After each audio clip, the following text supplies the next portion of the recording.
Imagine five kingdoms uniting against one and still losing. You think history would have taught that lesson? Yet over 2,000 years later, another coalition made almost the same mistakes. Why do coalitions fail? And what can we learn from history so ours don't?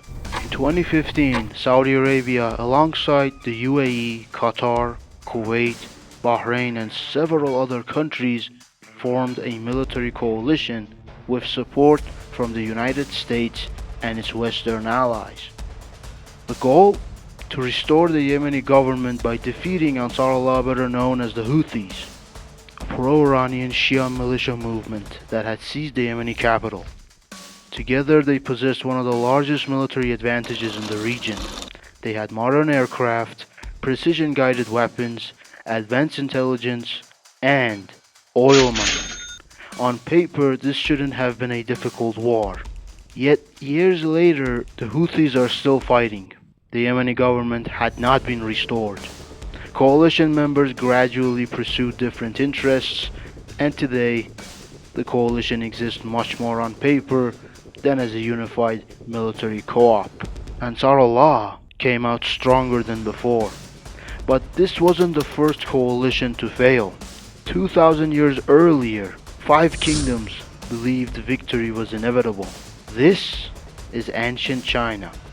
During the Warring States period, seven kingdoms compete to become the one that would unify China. One of them standing above the rest was Qi. Rich farmland, prosperous trade, and one of the strongest economies in China. To the north stood its rival, Yan, smaller, poorer, but hard-boiled by life on the frontier. After the succession crisis weakened Yan, Qi invaded, nearly annexing the kingdom. But occupation brought resistance. Yan's population rose up, Qi was expelled, and Yan's new king, King Zhao, reached a new conclusion. Qi had to be eliminated. Saudi Arabia also believed the Houthis had to be eliminated. Together with his general, UAE, he convinced four other kingdoms, Zhao, Han, Wei, and Qin, to join Yan against Qi. The largest military coalition of the entire period was formed. Under UAE's command, the coalition captured most of Qi's cities, leaving them with two. The war was effectively won. It was so over for the Qi. Or was it? Qi still had one chance left, one more card. His name was Tiandan. He developed a brilliant strategy. He could not defeat the coalition in a conventional battle. They had more soldiers, more supplies, better logistics, more territory. So fighting them head on would be suicidal. So he chose asymmetric warfare. How?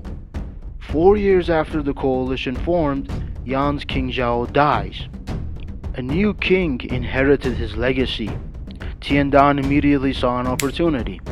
He didn't send his soldiers, he sent spies. They spread rumors, but one catches the ear.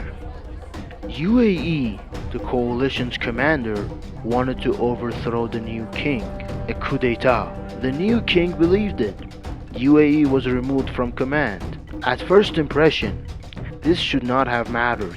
The coalition still had the same number of soldiers, but armies don't become coalitions just because they stand next to each other. They become coalitions because someone coordinates them. UAE wasn't only their best general, he was the center of gravity, the sun for the coalition planets. Every kingdom trusted his authority. Every army coordinated through UA, but they removed him. Did the coalition lose soldiers? No, they lost cohesion.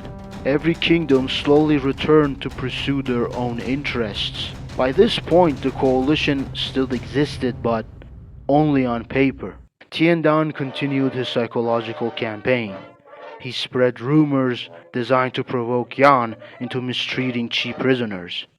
Yan believed the rumors, acting upon them, expecting to destroy Qi's morale. They did the opposite.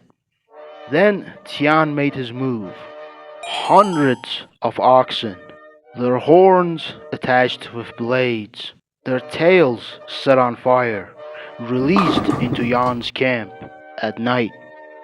5,000 Qi soldiers behind them, civilians beating metal pots, drums echoed in the ears of Yan soldiers. The Yan army had panicked.